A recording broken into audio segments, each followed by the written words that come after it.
जय श्री कृष्ण। स्वागत है आपका चैनल में। आज हम आपको कार्तिक मास के 13वें दिन की कथा सुनाएंगे। आइए शुरू करते हैं। बोलिए बांके बिहारी लाल की जय। इतनी कथा सुनकर राजा पृथु ने कहा कि हे महाराज, कृपा करके भगवान की पूजा का महत्व कहिए।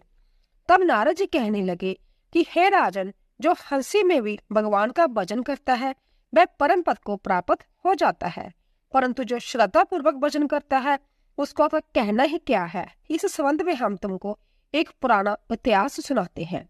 कालिंद पर्वत पर बसे दिगिरपुर नाम के नगर में अति धर्मात्मा, प्रजा को पुत्र के समान पालने वाला सुबाहु नाम का राजा राज्य करता था। उसके द्रुमकेश नाम वाला अति दुष्ट चोर, जुआरी, पर स्त्रीगामी तथा व्यभिचारी एक पुत्र था। उसकी जब दशा देखकर उसके पिता राजा सुबाहु ने उसको ताड़ना दी, परंतु वह किसी प्रकार भी नहीं माना। गेंद खेलते हुए एक दिन उसकी गेंद छोटी रानी के महल में जा गिरी। जब वह गेंद लेने के लिए महल में गया तो रानी उस पर मोहित हो गई और उन दोनों ने कामंद होकर भोग किया। जब राजा को इस बात का पता चला तो उसने कुमार को देश निकाला दे दिया। पुत्र होने के कारणों से प्राण दंड नहीं दिया। अब राजकुमार वन में रहकर प्रतिदिन मांस खाता और रात्रि को वेश्याओं के घर में रहता। चोरी आदि करके जो द्रव्य लाता वह वेश्याओं को दे देता। इस प्रकार फिरते फिरते वह एक दिन वृंदावन में आ गया। कुछ समय बाद सत्यव्रत नाम वाला एक भगवान विष्णु का भक्त अपना घर छोड़कर कार्तिक मास में भगवान का पूजन करता था और वह केवल कंद मूल तथा फल ही खाता था। वह नित्य भगवान से प्रार्थना करता कि हे भगवान, इस दुख रूपी समुद्र में डूबते हुए मुझ दीन की रक्षा कीजिए। श्री राधा जी सहित मैं आपको नमस्कार करता हूँ। वह प्रेम में मगन होकर रोने भी लग जाता। इसी प्रकार वह नित्य प्रति करता। देवजोग से एक दिन द्रुमकेश ने उस ब्राह्मण की जय क्रिया देखी। जब रात्रि को घर आया तो वहां आकर वेश्या के सामने उसने भी मिट्टी की मूर्ति बनाकर वैसे ही सब कृत्य किया। अंत में उसी भांति स्तुति आदि करके रात्रि को वेश्या के घर में ही सो गया। देवजोग से राजा के दूत भी उसी समय वहां आ गए और उनके हाथ में द्रुमकेश वहां मारा गया और जमदत्त उसको महापापी समझकर मारते हुए पकड़कर उसको जमराज के पास लाए। उसको देखते ही जमराज खड़े हो गए तथा उसको अर्घ्य आदि प्रदान किया। फिर अपने दूतों से कहा कि तुमको धिक्कार है, जब तुमसे हमारा कहना है कि विष्णु भक्तों को जहाँ पर मत लाओ, फिर द्रुमकेश को जहाँ पर क्यों लाए। उसने चाहे हास्य से ही कार्तिक मास का व्रत वृंदावन धाम में किया, मगर फिर भी जय बैकुंठ जाने के योग्य है। जमराज पुण्य द्रुमकेश से बोले कि भगवान की भक्ति 9 प्रकार की है। उनकी कथा सुनने से राजा परीक्षित, कीर्तन से सुखदेव, स्मरण से प्रहलाद, पाद सेवा से लक्ष्मी, पूजा से पृथु, बंदरा से अक्रूर, दास भाव से सुग्रीव, मित्र भाव से अर्जुन, आत्मनिवेदन से राजा बलि जिस प्रकार परम पद को प्राप्त हुए हैं, उसी प्रकार तुमने भी चाहे हास्य से ही भगवान की पूजा की, मगर फिर भी तुम स्वर्ग के अधिकारी हो गए। जब भी तुम अपने कर्म अनुसार पहले नरक के अधिकारी थे, मगर अब बैकुंठ के अधिकारी हो। कार्तिक मास में की गई भगवान की पूजा व्यर्थ नहीं जा सकती। जहाँ पर भगवान शालिग्राम है वहां पर की गंड की नदी और सब तीर्थ है। तब द्रुमकेश जमराज से पूछने लगा कि भगवान सब नदियों को छोड़कर गंडकी को कैसे प्राप्त हुआ। जमराज कहने लगे कि किसी समय वेदशिरा नाम के ऋषि सब लोगों के हित के लिए गंगा तट पर तपस्या कर रहे थे। उस रमणीक स्थान में उनके तप से इंद्र अति व्यावित हुआ और उनकी तपस्या को भंग करने के लिए मंजुघोषा नाम वाली अप्सरा को भेजा। मंजुघोषा वन में क्रीड़ा करते हुए अपने यौवन तथा रूप का प्रदर्शन करके अनेक हाव भाव दिखाने लगी। उसी समय मंजुघोषा ने मुनि के चरण का स्पर्श किया तो ऋषि के रोमांच खड़े हो गए। उस समय मंजुघोषा ने ऋषि को अपने वश में जानकर उनके गले में अपनी भुजाएं डाल दी। तब ऋषि ने क्रोधित होकर श्राप दिया कि क्योंकि तुम मुझे इस संसार सागर में डालने को उद्यत हुई हो तो तुम नदी बन जाओ। तब मंजुघोषा कहने लगी, हे मुनि, मैं श्राप योग्य नहीं हूँ, आप मुझे क्षमा कीजिए। तब मुनि कहने लगे कि जिस समय विष्णु वृंदा के श्रापवश शिला रूप होकर तुमसे गंडकी नदी में स्थित होंगे, तब तुम भगवान को धारण करने वाली होगी, अतः तुम्हारा श्राप वरदान से भी अधिक श्रेष्ठ होगा। जमराज कहने लगे कि हे राजकुमार, अब तुम विष्णु लोक को जाओ। तब द्रुम के सुंदर विमान में बैठकर बैकुंठ लोक को चला गया। बोलिए वृंदावन वन के बिहारी लाल की जय। आइए श्रवण करते हैं कार्तिक मास में नित्यानियम से सुनी जाने वाली कहानियां, जिसे सुनने मात्र से सभी मनोकामनाएं पूर्ण होती है और भगवान श्री हरि की कृपा प्राप्त होती है। तो आइए सबसे पहले कार्तिक स्नान की कहानी सुनते हैं। एक नगर में एक ब्राह्मण और ब्राह्मणी रहते थे। वह रोजाना 7 कोस दूर गंगा जमुना स्नान करने जाते थे। इतनी दूर आने जाने से ब्राह्मणी थक जाती थी। तब ब्राह्मणी कहती कि हमारे एक बेटा होता तो कितना अच्छा रहता। बेटे की बहू आती तो हमें घर वापस जाने पर खाना बना हुआ मिलता और बहू घर का काम भी कर लेती। ब्राह्मणी की बात सुनकर ब्राह्मण ने कहा कि तूने बात तो सही कही है, चल मैं तेरे लिए बहू ला देता हूँ। ब्राह्मण ने कहा कि एक पोटली में आटा डालकर कुछ मोहरे रख दे। ब्राह्मण ने कहे अनुसार ब्राह्मणी ने पोटली बांध कर दे दी और पोटली लेकर ब्राह्मण चला गया। ब्राह्मण अभी कुछ दूर गया ही था कि उसे जमुना के किनारे बहुत ही सुंदर लड़कियां दिखाई दी। वह रेत में घर बनाकर खेल रही थी।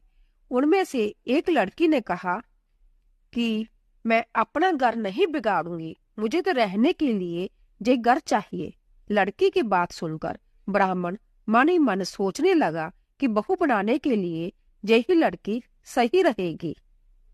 जब वह लड़की जाने लगी तो ब्राह्मण भी उसके पीछे पीछे उसके घर तक चला गया।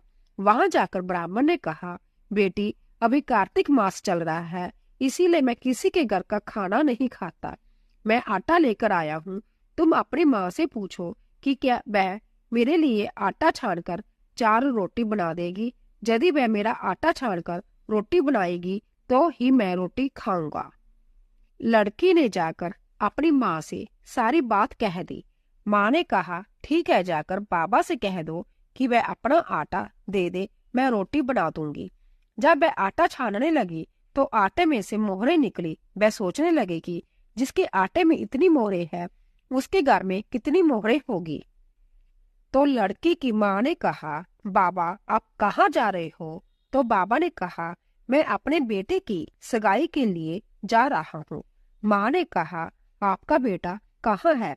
तब ब्राह्मण ने कहा, मेरा बेटा काशी में पढ़ने गया हुआ है। माँ ने कहा कि आप मेरी बेटी को अपने बेटे से शादी करवा दो। तो ब्राह्मण ने कहा, अगर तुम चाहती हो तो फिर मैं खांड कटोरे से विवाह करके तेरी बेटी को अपने साथ ले जाता हूँ। माँ ने खांड कटोरे से शादी करके ब्राह्मण के साथ लड़की को भेज दिया। ब्राह्मण ने घर आकर कहा, रामू की माँ दरवाजा खोलो, देखो मैं तेरे लिए बहू लेकर आया हूँ। ब्राह्मणी बोली, दुनिया ताने मारती थी, अब आप भी मारने लगे। हमारे तो 7 जन्म तक कोई बेटा बेटी नहीं है, तो बहू कहाँ से आएगी? ब्राह्मण ने कहा कि तू दरवाजा खोलकर तो देख। जब ब्राह्मणी ने दरवाजा खोला तो सामने बहू को खड़ा देखा। उसने बहू का स्वागत किया और आदर सत्कार से अंदर ले गई। अब ब्राह्मण और ब्राह्मणी स्नान करने जाते तो बहू घर का सारा काम करके और खाना बनाकर रखती। वह उनके कपड़े धोती और रात को पैर भी दबाती। इस तरह काफी समय बीत गया।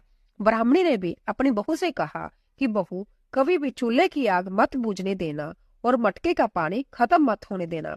एक दिन चूल्हे की आग बुझ गई। तब बहू बागी बागी अपनी पड़ोसन के पास गई और कहा कि मेरे चूल्हे की आग बुझ गई है, मुझे थोड़ी आग चाहिए। मेरे साथ सास सुबह 4 बजे से गए हुए हैं, वह थके हारे आएंगे, इसीलिए मुझे उनके लिए खाना बनाना है।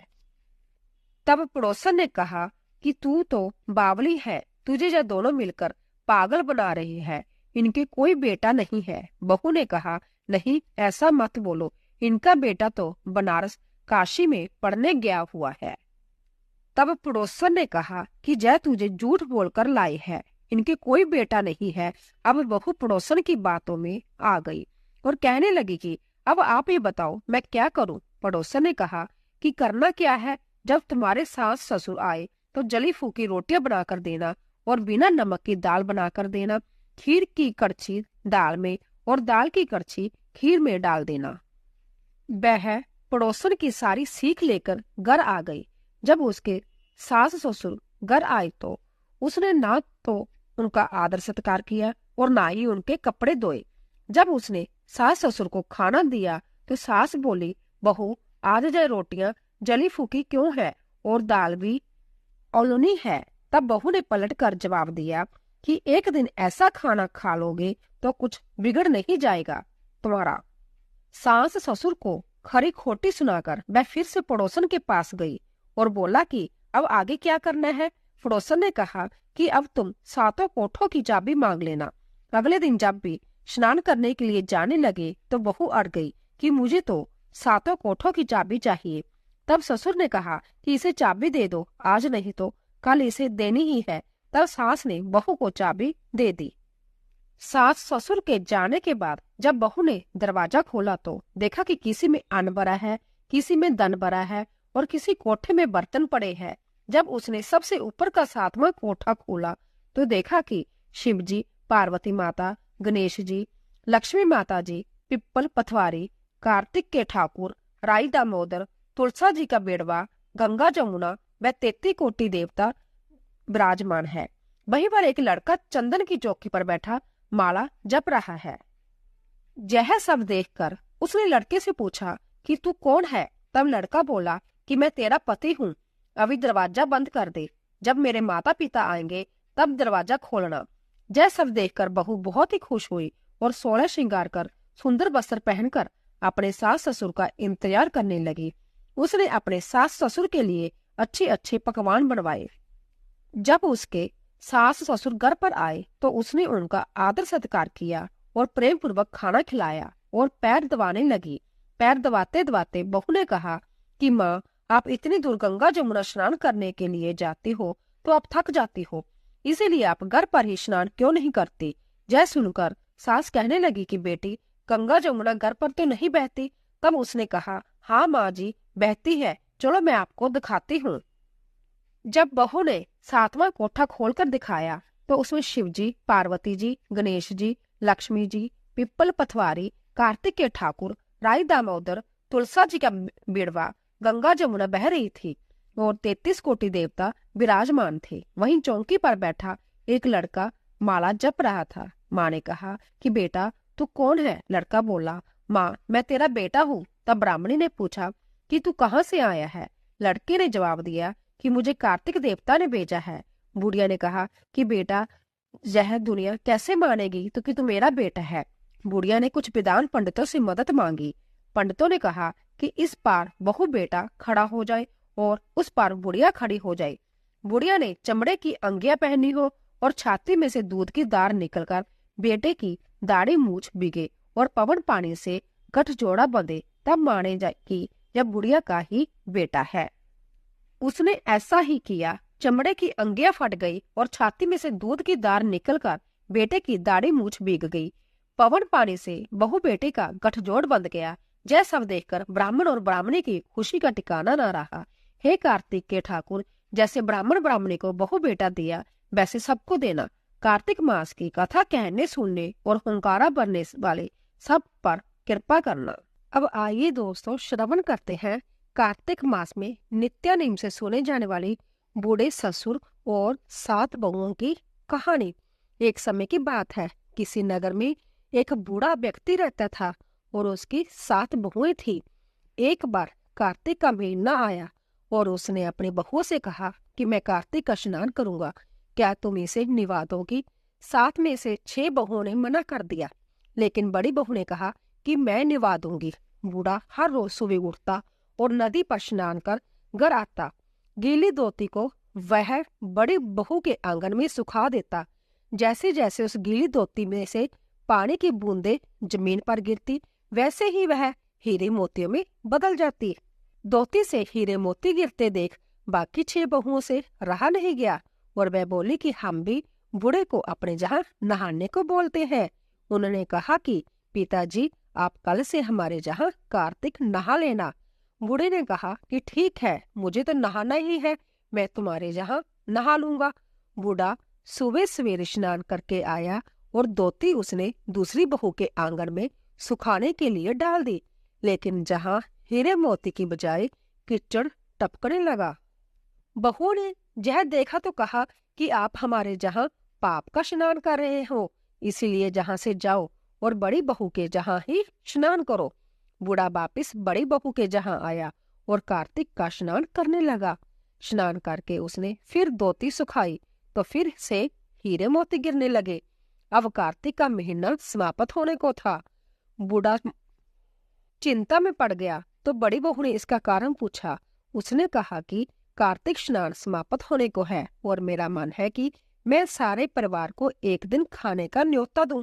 बड़ी बहू ने कहा कि आप पिताजी, इसमें चिंता की क्या बात है, आप सभी को बुला ले, मैं खाना बना दूंगी। बूढ़ा सभी को निमंत्रण देने गया तो बाकी बहुओं ने कहा कि जब तक यह घर पर रहेगी हम खाने पर नहीं आएंगे। बूढ़ा फिर से चिंता में गिर गया कि ऐसा कैसे हो और सूखने लगा। बूढ़े को सूखते देख बड़ी बहू ने कहा कि पिताजी, अब आपको क्या चिंता है। बूढ़े ने बाकी 6 बहुओं वाली बात बड़ी बहू को बता दी, जिसे सुन वह बोली कि पिताजी ठीक है, मैं खाना बनाकर रख जाऊंगी। और उसने वैसा ही किया, खाना बनाकर रख दिया और अपने लिए 4 रोटी लेकर खेत पर चली गई। इधर 6 बहुओं ने खाना खा लिया, लेकिन जाने से पहले बाकी बचे खाने में कंकड़ पत्थर डाल गई कि बड़ी बहू आएगी तो परेशान होगी। इधर खेत में बैठकर बड़ी बहू कहने लगी कि राम जी की चिड़िया, राम जी का खेत, चुगलो चिड़ियों भर भर पेट, मेरे ससुर ने घर में जगह दी है और मैंने खेत में चिड़िया को बाजरा डाल वह घर आ गई। घर आई तो बूढ़ा फिर उदास बैठा था। उसने फिर पूछा कि पिताजी, ये उदासी क्यों है, सब ठीक ठाक निपट गया ना। वह बोला कि हाँ बहू, सब ठीक निपट गया, लेकिन वह तेरी देवरानियां बाकी बचे खाने में कंकड़ पत्थर व मिट्टी डाल गई है। बहू ने कहा कि कोई बात नहीं पिताजी, मैं तो अपने लिए 4 रोटी फिर बना लूंगी। बहू बूढ़े से बात करके घर के भीतर जाकर खाने को देखती है तो वह हैरान रह जाती है, क्योंकि वह देखती है कि जिस खाने में सभी बहुओं ने कंकड़ पत्थर डाला था वह हीरे मोती में बदल गए थे। घर की जगह महल खड़ा हो गया और धन दौलत से भर गया। अन्न धन के भंडार घर में भरे पड़े हैं। वह अपने ससुर को बुलाकर कहती है, पिताजी, आपने तो कहा था कि मेरे लिए कुछ नहीं बचाया है, लेकिन जहाँ तो हीरे मोतियों के भंडार लगे हुए हैं, पूरे घर में धन की वर्षा हो रही है, साधारण सा घर महल में बदल गया है। बूढ़ा सब चीजें देखकर बोला कि बेटी, तुमने सच्चे मन से कार्तिक स्नान निभाया था, लेकिन बाकी बहुओं ने पापी मन से इसे निभाया, इसीलिए कार्तिक देवता तुमसे प्रसन्न हुए और यह फल दिया। हे कार्तिक देवता, जैसे आपने बड़ी बहू की सुनी वैसे ही आप सभी की सुनना। दोस्तों, आइए अब कार्तिक मास में नित्य नियम से सुनी जाने वाली बुढ़िया माई और हनुमान जी की कहानी सुनते हैं। किसी गांव में एक बुढ़िया रहती थी और उसका एक बेटा व बहू भी साथ रहते थे। कार्तिक का महीना आया तो बुढ़िया ने बेटे से कहा कि वह कार्तिक स्नान के लिए जाएगी और 1 महीना वहीं रहेगी। जय सुन उसके बेटे ने अपनी पत्नी से कहा कि माँ के लिए 30 लड्डू बनाकर दे दो, ताकि वह पूजा पाठ कर कुछ खा सके। बहू ने गुस्से में आकर 30 लड्डू बनाकर दे दिए। बुढ़िया नदी किनारे कार्तिक स्नान को गई और वहीं एक किनारे पर झोंपड़ी बनाकर रहने लगी। बुढ़िया रोज सवेरे उठकर स्नान करती और जैसे ही एक लड्डू निकालकर खाने लगती तो हनुमान जी बंदर के रूप में आते, तो बुढ़िया वह लड्डू खुशी से बंदर को दे देती। इस तरह से कार्तिक का पूरा महीना बीत गया और सभी 30 लड्डू हनुमान जी बंदर के रूप में खा गए। कार्तिक का महीना समाप्त होने पर बुढ़िया वापस जाने को तैयार हुई तो हनुमान जी प्रकट हो गए। उन्होंने बुढ़िया की उस कुटिया की जगह पर एक आलीशान महल बनवा दिया। बुढ़िया का पूरा महल धन दौलत से भर गया। उसकी काया निरोगी हो गई। अन्न के भंडार से महल भर गया। इतना सब होने पर वह धूमधाम से अपने बेटे के पास गई। बुढ़िया को इतना धनी देखकर उसकी बहू के मन में भी कहा कि अगले कार्तिक में मैं अपनी माँ को कार्तिक स्नान के लिए भेजूंगी। और अगले कार्तिक आने पर उसने अपनी माँ को कार्तिक स्नान के लिए कहा। पूरे 30 लड्डू घी व बहुत सा मेवा डालकर अपनी माँ के लिए बनाकर दिए। माँ कार्तिक स्नान के लिए गई और जैसे ही सुबह सवेरे नहाकर लड्डू खाने लगती तो हनुमान जी बंदर का रूप धरकर उसके सामने बैठ जाते। तो वह पत्थर मारकर उन्हें भगा देती और कहती कि इससे मेरा पेट ही नहीं भरेगा तो तुम्हें क्या दूं। उसका रोज का यही कर्म 30 दिन तक चलता रहा। कार्तिक का महीना समाप्त हुआ तो हनुमान जी फिर से प्रकट हुए और उन्होंने बहू की माँ की कुटिया को कूड़े कचरे में बदल दिया और माँ को डूकर बना दिया। कार्तिक महीना समाप्त होने पर बहू ने भी अपने पति से कहा कि कार्तिक का महीना खत्म हो गया है, आप मेरी माँ को गाजे बाजे के साथ लेकर आओ।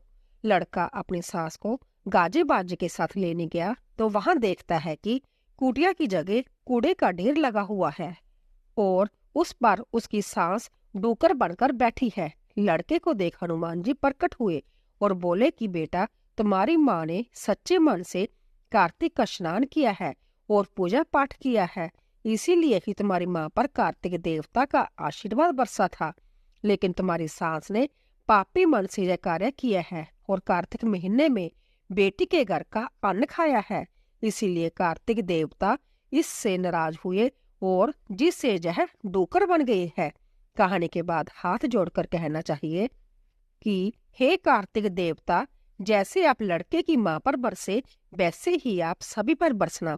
किसी गांव में एक बुढ़िया रहती थी और वह कार्तिक का व्रत रखा करती थी। उसके व्रत खोलने के समय कृष्ण भगवान आते और एक कटोरा खिचड़ी का रखकर चले जाते। बुढ़िया के पड़ोस में एक औरत रहती, वह हर रोज यह देखकर ईर्ष्या करती कि इसका कोई नहीं है, फिर भी इसे खाने के लिए खिचड़ी ही मिल जाती है। एक दिन कार्तिक महीने का स्नान करने बुढ़िया गंगा गई। पीछे से कृष्ण भगवान उसका खिचड़ी का कटोरा रखकर चले गए। पड़ोसन ने जब खिचड़ी का कटोरा रखा देखा और देखा कि बुढ़िया नहीं है, तब वह कटोरा उठाकर घर के पिछवाड़े में फेंक आई। कार्तिक स्नान के बाद बुढ़िया घर आई तो उसे खिचड़ी का कटोरा नहीं मिला और वह भूखी ही रह गई। बार बार एक ही बात कहती, कहाँ गई मेरी खिचड़ी और कहाँ गया मेरा खिचड़ी का कटोरा। दूसरी ओर पड़ोसन ने जहाँ खिचड़ी कराई थी वहां एक पौधा हुआ जिसमें 2 फूल खिले। एक बार राजा उस ओर से निकला तो उसकी नजर उन दोनों फूलों पर पड़ी और वह उन्हें तोड़कर घर ले आया। घर आने पर उसने वह फूल रानी को दिए, जिन्हें सूंघने पर रानी गर्भवती हो गई। कुछ समय बाद रानी ने 2 पुत्रों को जन्म दिया। वह दोनों जब बड़े हो गए तब वह किसी से भी बोलते नहीं थे, लेकिन जब वह दोनों शिकार पर जाते तब रास्ते में उन्हें वही बुढ़िया मिलती जो अभी भी यही कहती कि कहाँ गई मेरी खिचड़ी और कहाँ गया मेरा कटोरा। बुढ़िया की बात सुनकर वह दोनों कहते कि हम है तेरी खिचड़ी और हम है तेरा बेला। हर बार जब भी वह शिकार पर जाते तो बुढ़िया यही बात कहती और वह दोनों वही उत्तर देते। एक बार राजा के कानों में यह बात पड़ गई। उसे आश्चर्य हुआ कि दोनों लड़के किसी से नहीं बोलते, तब यह बुढ़िया से कैसे बात करते हैं। राजा ने बुढ़िया को राजमहल बुलवाया और कहा कि हम में से तो किसी से यह दोनों बोलते नहीं, तुमसे यह कैसे बोलते हैं। बुढ़िया ने कहा कि महाराज, मुझे नहीं पता कि यह कैसे मुझसे बोल लेते हैं। मैं तो कार्तिक का व्रत करती थी और कृष्ण भगवान मुझे खिचड़ी का बेला भरकर दे जाते थे। एक दिन मैं स्नान करके वापिस आई तो मुझे वह खिचड़ी नहीं मिली। जब मैं कहने लगी कि कहाँ गई मेरी खिचड़ी और कहाँ गया मेरा बेला, तब इन दोनों लड़कों ने कहा कि तुम्हारी पड़ोसन ने तुम्हारी खिचड़ी फेंक दी थी तो उसके 2 फूल बन गए थे। वह फूल राजा तोड़कर ले गया और रानी ने सूंघा तो हम 2 लड़कों का जन्म हुआ। हमें भगवान ने ही तुम्हारे लिए भेजा है। सारी बात सुनकर राजा ने बुढ़िया को महल में ही रहने को कहा। हे कार्तिक महाराज, जैसी आपने बुढ़िया की बात सुनी वैसे ही आपका व्रत करने वाली सभी की सुनना। दोस्तों, आइए अब श्रवण करते हैं कार्तिक मास के नित्य नियम में सुनी जाने वाली पिप्पल पथवारे की कथा। कार्तिक मास में पिप्पल पथवारी की कहानी नित्य नियम से कही और सुनी जाती है।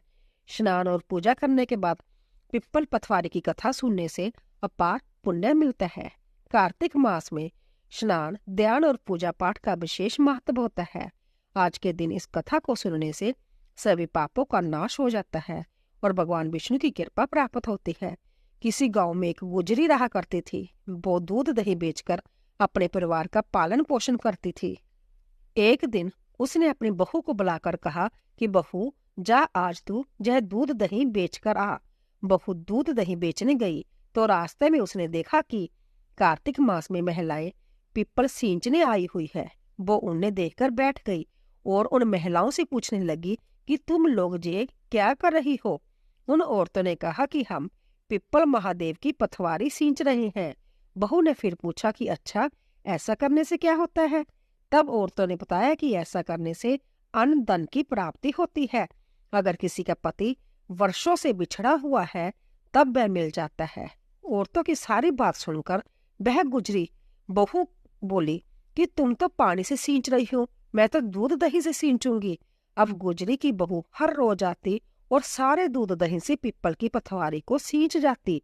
उसकी सास उससे वापस लौटने पर हर रोज पैसों के बारे में पूछती तो बहू कह देती थी कि माँ जी, कार्तिक का महीना समाप्त होने दो, तब मैं सारे पैसे लाकर दे दूंगी। कार्तिक का महीना पूरा होने पर पूर्णिमा आ गई। तब वह गुजरी की बहू पिप्पल की पथवारी के पास धरना देकर बैठ गई। पिप्पल ने उससे पूछा कि तू जहां पर क्यों बैठी हो। तब गुजरी की बहू बोली कि मेरी सास दूध दही के पैसे आज मांगने वाली है, लेकिन मैंने तो पूरे महीने पिप्पल के पेड़ को दूध और दही से सींचा है, इसीलिए अब मुझे पैसे चाहिए। पिप्पल ने कहा, मेरे पास पैसे नहीं है। जहर, बाटे, डंडे, पत्ते और पान पड़े हैं, यह सब ले जा और गुल्लक में ले जाकर रख लेना। बहू घर पहुंची और उसने वैसा ही किया जैसे पिप्पल देव ने कहा था। घर जाने पर सास ने पूछा कि बहू बता, पैसे लाई या नहीं। बहू कहने लगी, माँ जी लाई हूँ और मैंने गुल्लक में रख दिए हैं। सास ने गुल्लक खोलकर देखा तो उसकी आंखें खुली की खुली रह गई। गुल्लक में हीरे मोती जगमगा रहे थे। सारे सूखे पत्ते धन में बदल गए, जिन्हें देखकर सास कहने लगी, अरे बहू, इतना धन कहाँ से लाई है। बहू सीधी सीधी थी। उसने अपनी सास को सारी बातें सच सच बताती कि उसने तो दूध दही से पिप्पल की पथवारी सींच दी थी और पैसे मांगने पर पिप्पल ने पत्ते, डंडे और बाटे दे दिए थे और वह गुल्लक में रखने से हीरे मोती बन गई। अब बहू की बात सुनकर सास बोली कि बहू, तब तो मैं भी पिप्पल की पथवारी सींचने जाऊंगी। अब सास दूध दही तो बेच आती, उसके बाद दूध दही की हांडी धोकर पिप्पल की पथवारी में रखाती। घर आकर मैं अपनी बहू से कहती, बहू चल तू मुझसे पैसे मांग। बहू कहती कि माँ जी, कभी बहू भी सास से पैसे मांगती है क्या। फिर सास के बार बार कहने पर आखिरकार बहू ने सास को पैसे लाने के लिए कहा तो सास एक दिन पिप्पल के पास धरना देकर बैठ गई। पिप्पल ने सास को बाटे, पत्ते, डंडे और पान दे दिए और सास ने घर आकर गुल्लक में वह सब ले जाकर रख दिए। सास के कहने पर बहू ने गुल्लक फोड़ी तो देखा कि उसमें तो कीड़े मकोड़े चल रहे थे। बहू ने सास से पूछा कि माँ जी, ये सब क्या है। सास कीड़ों को देखकर गांव के महिलाओं से बोली कि पिप्पल पथवारी ने मेरी बहू को धन दिया, लेकिन मुझे कीड़े क्यों दिए। इस पर सभी औरतें बोली कि तुम्हारी बहू ने सब कुछ सच्चे मन से किया था, लेकिन तुमने धन के लालच में आकर यह सब किया था। इसीलिए हाथ जोड़कर इस कथा के अंत में कहना चाहिए कि हे पथवारी माता, जैसा अपने बहू को दिया वैसा ही अपने भक्तों को देना। इस कथा को कहते, सुनते और हुंकारा भरते सभी भक्तों को देना। अब आइए श्रवण करते हैं कार्तिक मास में सुनी जाने वाली इल्ली और गुण की कहानी। एक इल्ली थी, एक गुड़िया था। इल्ली बोली, आ गुड़िया, दोनों कार्तिक नहाए। गुड़िया बोला, तू तो गिरी चौहारे में पड़ी रहती हो, तेरे में ताकत है, तू ही नहा ले। मैं तो मोट बाजरे में पड़ा रहता हूँ। मैं तो हरा भरा सिट्टा खाऊंगा, ठंडा ठंडा पानी पीऊंगा। फिर इल्ली तो रोजाना रानी की बाई के पल्ले में लगकर नहा आती और गुड़िया नहीं जाता। कार्तिक उतरते ही पूर्णिमा को दोनों मर गए। इल्ली कार्तिक नहीं थी, इसीलिए उसने राजा के घर जन्म लिया, राजकुमारी बनी, और गुड़िया राजा के घर मेंढक बना। फिर राजकुमारी का विवाह रचाया, और जब विदा का समय आया तब राजकुमारी का बैल रुक गया। तो राजा रानी ने पूछा कि बैल क्यों रुका, तेरे को क्या चाहिए, मांग ले। तब राजकुमारी बोली कि मेरे को मेंढक सोने की सांकल में बांधकर मेरे रथ के पीछे बांध दो। सबने कहा, राजकुमारी मेंढक क्या मांगा, तेरे को कुछ धन और चाहिए तो ले लो। लेकिन उसने कहा कि मेरे को तो मेंढक ही चाहिए। उसने रथ के पीछे मेंढक बांध लिया। जैसे ही राजकुमारी महलों में पहुंची तो मेंढक को सीढ़ी के नीचे बांध दिया। जब भी राजकुमारी सीढ़ी से उतरती चढ़ती तो मेंढक कहता, ए चटको मटको श्याम सुंदरी, थोड़ा पानी पिला दे। मैं कहती थी कि तू कार्तिक नहा। एक दिन राजकुमारी की देवरानी जेठानी ने सुन लिया और सोचा कि राजा कोई रानी लाया है या जादूगर ने। उन्होंने राजकुमार से कहा कि तू रानी लाया है या जादूगर ने, जो आदमियों से तो बात नहीं करती और जानवरों से बात करती है। राजा ने कहा, जब तक आंखों से न देखूं, कानों से न सुनूं, मानूंगा नहीं। एक दिन राजा चुप कर बैठ गया। राजकुमारी महलों से उतरी तो फिर मेंढक ने वही कहा और रानी ने भी वही जवाब दिया। तब राजा तलवार लेकर खड़ा हो गया और कहा कि तू मेंढक से क्या बात करती है, सच्ची बात करती है, सच्ची सच्ची बता, नहीं तो तलवार से काट दूंगा। रानी बोली, पिछले जन्म में मैं तो एक इल्ली थी, जय गुड़िया था। इसको मैंने कहा कि आज दोनों कार्तिक नहाए, जय तो नहाया नहीं और मैं नहा ली, इसीलिए हम दोनों पिछली बात करते हैं। राजा ने कहा कि कार्तिक में गंगा नहाने का इतना फल होता है तो हम दोनों ही जोड़े से कार्तिक नहाएंगे और खूब दान पुण्य करेंगे, जिसमें हमें आगे इससे ज्यादा फल मिलेगा। दोनों कार्तिक नहाने लगे। राजा के घर खूब धन संपत्ति हो गया। हे कार्तिक महाराज, जैसे इल्ली को दिया सबको देना, जैसा गुड़िया को दिया ऐसा किसी को न देना। अब आइए श्रवण करते हैं कार्तिक मास में प्रतिदिन सुनी जाने वाली कार्तिक मास की कथा। नैमिषारण्य तीर्थ में सूत जी ने 88,000 शौनकादि ऋषि से कहा, अब मैं आपको कार्तिक मास की कथा विस्तार पूर्वक सुनाता हूँ, जिसका श्रवण करने से मनुष्य के सभी पाप नष्ट हो जाते हैं और अंत समय में बैकुंठ धाम की प्राप्ति होती है। सूत जी ने कहा, श्री कृष्ण जी से अनुमति लेकर देव ऋषि नारद के चले जाने के पश्चात सत्यभामा प्रसन्न होकर भगवान कृष्ण से बोली, हे प्रभु, मैं धन्य हूँ, मेरा जन्म सफल हुआ। मुझे जैसी त्रिलोक्य सुंदरी के जन्मदाता भी आप धन्य है, जो आपकी 16,000 स्त्रियों के बीच में आपकी परम प्यारी पत्नी बनी। मैंने आपके साथ नारद जी को वह कल्प वृक्ष आदि पुरुष विधि पूर्वक दान में दिया, परंतु वही कल्प वृक्ष मेरे घर लहराया करता है। यह बात मृत्यु लोक में किसी स्त्री को ज्ञात नहीं है। हे त्रिलोकीनाथ, मैं आपसे कुछ पूछने की इच्छुक हूँ। आप मुझे कृपया कार्तिक महात्म्य की कथा विस्तार पूर्वक सुनाइए, जिसको सुनकर मेरा हित हो और जिसके करने से कल्प पर्यंत भी आप मुझसे विमुख न हो। सूत जी आगे बोले, सत्यभामा के ऐसे वचन सुनकर श्री कृष्ण ने हंसते हुए सत्यभामा का हाथ पकड़ा और अपने सेवकों को वही रुकने के लिए कहकर विलास युक्त अपनी पत्नी को कल्प वृक्ष के नीचे ले गए। फिर हंसकर बोले, हे प्रिय, 16,000 रानी में से तुम मुझे प्राणों के समान प्यारी हो। तुम्हारे लिए मैंने इंद्र एवं देवताओं से विरोध किया है। हे कांते, जो बात तुमने मुझसे पूछी है उसे सुनो। एक दिन मैंने तुम्हारी इच्छा पूर्ति के लिए गरुड़ पर सवार होकर इंद्र लोक जाकर कल्प वृक्ष मांगा। इंद्र द्वारा मना किए जाने पर इंद्र एवं गरुड़ में घोर संग्राम हुआ और गोलोक में भी गरुड़ जी गौओं से युद्ध किया। गरुड़ की चोट से उनको चोट लग गई। इनके पहले पंख से नीलकंठ, दूसरे से मोर और तीसरे से चकवा चकवी उत्पन्न हुए। हे प्रिय, इन तीनों का दर्शन करने मात्र से ही शुभ फल प्राप्त हो जाता है। यह सुनकर सत्यभामा ने कहा, हे प्रभु, कृपया मुझे मेरे पूर्व जन्मों के विषय में बताइए कि मैंने पूर्व जन्म में कौन कौन से दान व्रत व जप किए हैं, मेरा स्वभाव कैसा था, मेरे जन्मदाता कौन थे और मुझे मृत्यु लोक में जन्म क्यों लेना पड़ा? मैंने ऐसा कौन सा पुण्य कर्म किया था जिससे मैं आपकी अर्धांगिनी हुई?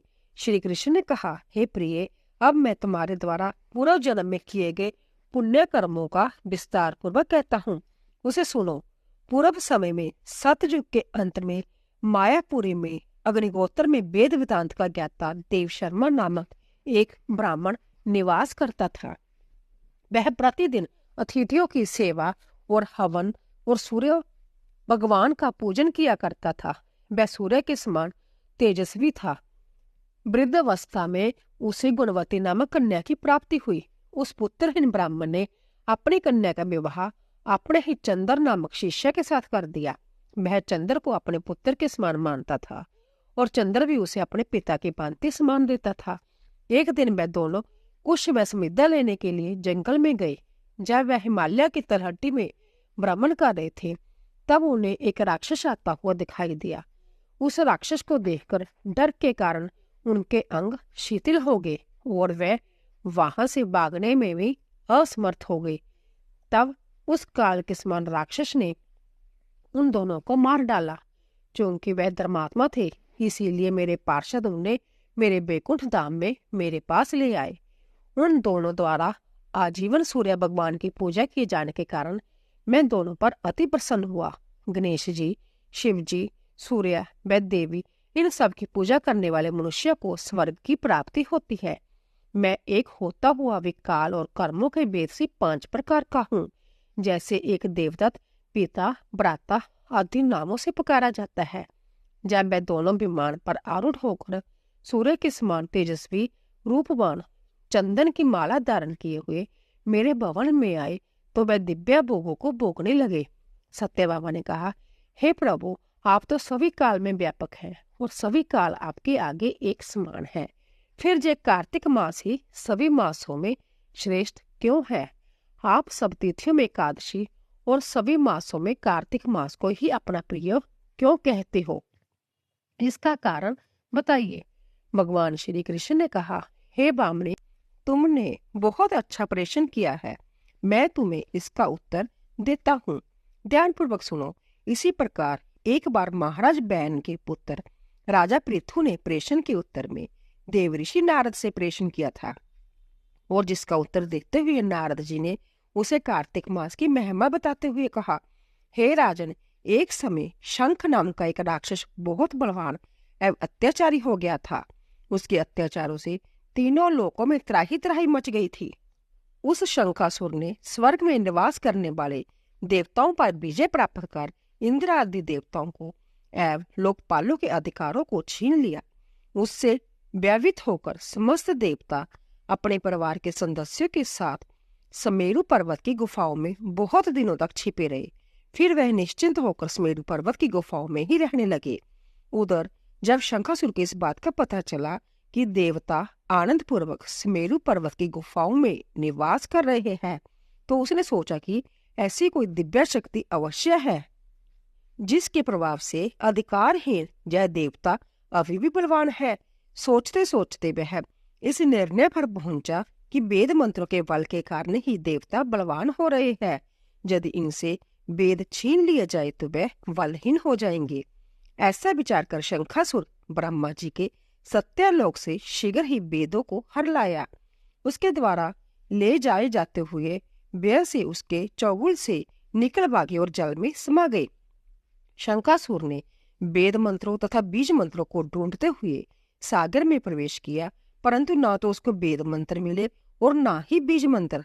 जब शंखासुर सागर से निराश होकर वापस लौटा, तो उस समय ब्रह्मा जी पूजा की सामग्री लेकर सभी देवताओं के साथ भगवान विष्णु की शरण में पहुंचे और भगवान को गहरी निद्रा से जगाने के लिए गाने बजाने लगे और धूप गंध आदि से बारंबार उनका पूजन करने लगे। धूप, दीप, नैवेद्य आदि अर्पित किए जाने पर भगवान की निद्रा टूटी और वह देवताओं सहित ब्रह्मा जी को अपना पूजन करते हुए देखकर बहुत प्रसन्न हुए तथा कहने लगे, मैं आप लोगों के इस कीर्तन एवं मंगलाचरण से बहुत प्रसन्न हूँ।